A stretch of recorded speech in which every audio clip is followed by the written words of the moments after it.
যে রাসূল সাল্লাল্লাহু আলাইহি ওয়াসাল্লাম মানুষকে যেটা প্রথমে বলতে চাইলেন সেটা হলো, তুমি তোমার উপার্জিত সম্পদটা কোথায় খরচ করবে? ছেলে মেয়ের পিছনে, পরিবারের পিছনে। ছেলে মেয়েকে মানুষ করে যাওয়াটাই তোমার সম্পদ। কোটি কোটি টাকা দিয়ে ছেলে মেয়ের কাছে রেখে চলে গেলে, বাড়ি গাড়ি করে দিলে, সবকিছু করে দিয়ে চলে গেলে, তুমি ছেলে মেয়ের কিছুই করনি। তুমি সত্যই বাপ হিসাবে জীবন বাজি রেখে 25 থেকে 30 বছর পর্যন্ত ছেলেকে বিদ্যার চরম শিখরে পৌঁছানোর চেষ্টা করেছো, তাই তুমি বাপ। এবং তুমি একটা মৌলিক কাজ করেছো, শিষ্টাচার শিখিয়েছো, আদব কায়দা শিখিয়েছো, নিয়ম নীতি শিখিয়েছো, ভদ্রতা শিখিয়েছো। কাউকে অপমান করে চলে না, সবাইকে সম্মান করে চলে, মূল্যায়ন করে চলে, চাচা চাচিকে মূল্যায়ন করে, দাদা দাদিকে মূল্যায়ন করে, গ্রামবাসীকে মূল্যায়ন করে, নিজেকে সব সময় সাধারণ মনে করে রাখে। তাহলে তুমি সত্যি বাপ, তুমি তোমার ছেলের পিছনে টাকা পয়সা খরচ করেছো। আর বিদ্যা আর শিষ্টাচার দুটা পাশাপাশি, ওই হাদিসটা সব সময়তেই শোনাই। দুই একদিন মডেল পাড়াতে খুতবা দিলাম তো এটা থাকেই। তার মানে এই হাদিসটা জাতির জন্য পারিবারিকভাবে এত গুরুত্বপূর্ণ, এই মর্যাদার আর কোনো হাদিস আমি দেখতে পাই না। জাবের যখন আল্লাহ রাসূল যখন বললেন, এই শোনো, সবাই এখানে রাতে থাকি, সকালে বাড়ি যাব, তো জাবের বলছেন, আল্লাহর নবী, আমি তো নতুন বিবাহ করেছি, আমাকে বাড়ি যেতে অনুমতি দেন। তখন আল্লাহ রাসূল বলছেন, ও তুমি নতুন বিবাহ করেছ, তো কুমারী মেয়ে বিবাহ করেছ না তালাক প্রাপ্তা মেয়ে বিবাহ করেছ? তো আল্লাহ রাসূল বলছেন, তো জাবের বলছেন, আমি তালাক প্রাপ্তা মেয়ে বিবাহ করেছি। তো আল্লাহ রাসূল বলছেন, হাল্লা বিক্রান্ত, এ বাচ্চা এক বসো। ওই বাচ্চাটা আপনার পাশ থেকে উঠছে কেন? খুব খেয়াল করবেন, কথা শেষ না হওয়া পর্যন্ত নিজ স্থানকেও ত্যাগ করতে পাবেন না। পেশাব পায়খানা জরুরি, সেটা ভিন্ন কথা, কথার একটা মূল্যায়ন আছে। আর আমরা তো কেসা কাহিনী বলি না, এইটা আপনার মাথায় হিসাব থাকবে কেন?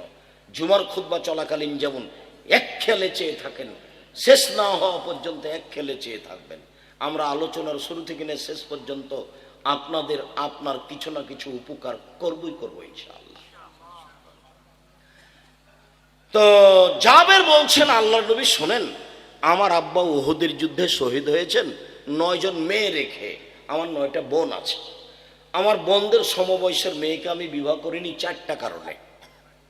আল্লাহ নবী শোনেন, আমার আব্বা উহুদের যুদ্ধে শহীদ হয়েছেন 9টা মেয়ে রেখে, আমার 9 জন বোন আছে। আমার বোনদের সমবয়সের মেয়েকে আমি বিবাহ করা পছন্দ করিনি 4টা কারণে। তার 1 নম্বর কারণ হল লেতোয়াল্লেমা হন না, আমার স্ত্রী যেন আমার বোনদেরকে বিদ্যা শিখাতে পারে। কি বুঝলেন এবার?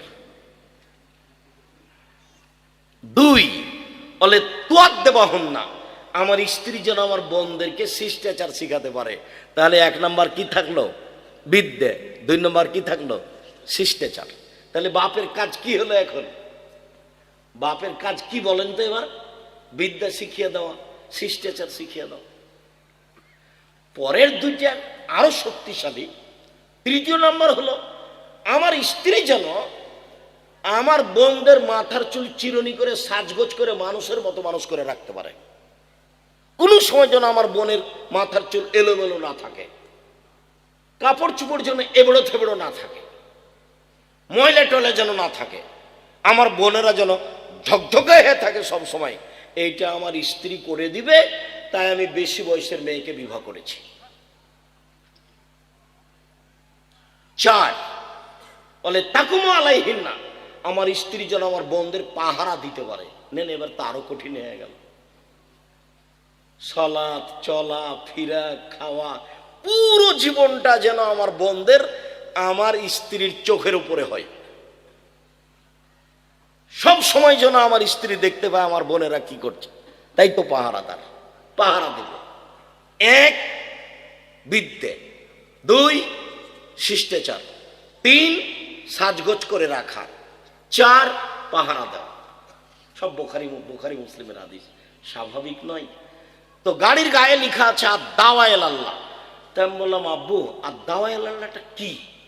তো বলছে, আব্বু আপনাকে তো আমি প্রায় 90 সাল থেকে এখন পর্যন্ত দাওয়াত দিতে দেখলাম। আর আমিও পৃথিবীর বিভিন্ন দেশ ঘুরলাম, তাতে আমি বুঝলাম ইহুদি খ্রিস্টানরা বিদ্যা বুদ্ধি বেচে খায়। ইহুদি খ্রিস্টান কি বিক্রি করে খায়? বিদ্যা বুদ্ধি বিক্রি করে খায়। কলা কৌশলে তারা সারা পৃথিবী দখল করে মানুষজনকে গোলাম বানিয়ে নিজে রাজত্ব চালাচ্ছে। তাই তো পদ্মা সেতুতে ওরাই হলো ইঞ্জিনিয়ার, ওরাই হলো ম্যানেজার, আর আমরা হলাম কিষান আর কামলা। আমাদের মাথায় আছে ইট আর খোয়া বালুর কড়াই। তো কি করতে হবে? তো বিদ্যার সূচনায় যেতে হবে। ওরা যে ভিন্ন, আমরা যে ভিন্ন, ওদের আকীদা ওদের আদর্শ, আমাদের আকীদা আমাদের আদর্শ যে ভিন্ন, ওরা যেন আমাদেরকে বিদ্যা বুদ্ধি দিয়ে প্রতারণা দিতে না পারে, তাই সূচনায় যেতে হবে। তাই মক্তব পরিচালনা করব সারা দেশ জুড়ে, যেখানে থাকবে শিক্ষা কার্যক্রম, যেখানে থাকবে দাওয়াতি কার্যক্রম।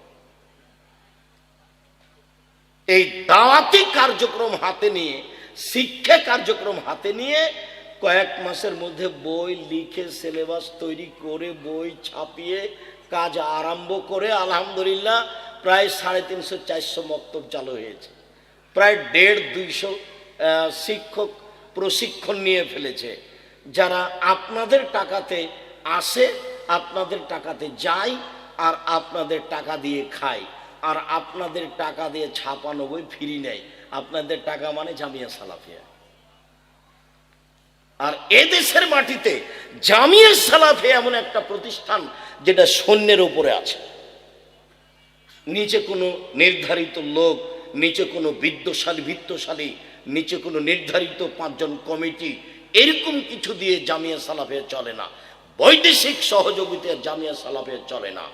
দেশের কোনো বিত্তশালীদের জামিয়া সালাফিয়া চলে না। এই দেশের সর্ববৃহৎ শিক্ষা মানে সর্বোচ্চ আয়াতনে সবচেয়ে বেশি বড় প্রতিষ্ঠান হলো জামিয়া সালাফিয়া। আমার মনে বড় সাধ, এই দেশের মাটিতে আমি জামিয়া সালাফিয়ার মাধ্যমে ছেলে মেয়েদেরকে বাংলা, ইংরেজি, আরবি উন্নত মানের শিক্ষা দিয়ে জাতির অন্যায়ের বিরুদ্ধে লড়বো। মুখে কলমে মিডিয়াই লড়বো ইনশাআল্লাহ। এই প্রতিষ্ঠানই শিরক মুক্ত প্রতিষ্ঠান জামিয়া সালাফিয়া, বিদআত মুক্ত প্রতিষ্ঠান জামিয়া সালাফিয়া, দল মুক্ত প্রতিষ্ঠান জামিয়া সালাফিয়া, হিংসা মুক্ত প্রতিষ্ঠান জামিয়া সালাফিয়া, শিক্ষার মানে সর্বোচ্চ প্রতিষ্ঠান জামিয়া সালাফিয়া। জামিয়া সালাফিয়া এখন প্রায় 5000 ছেলে মেয়ে পড়াশোনা করে। 5000। জামিয়া সালাফিয়া 410 জন ইতিম আছে।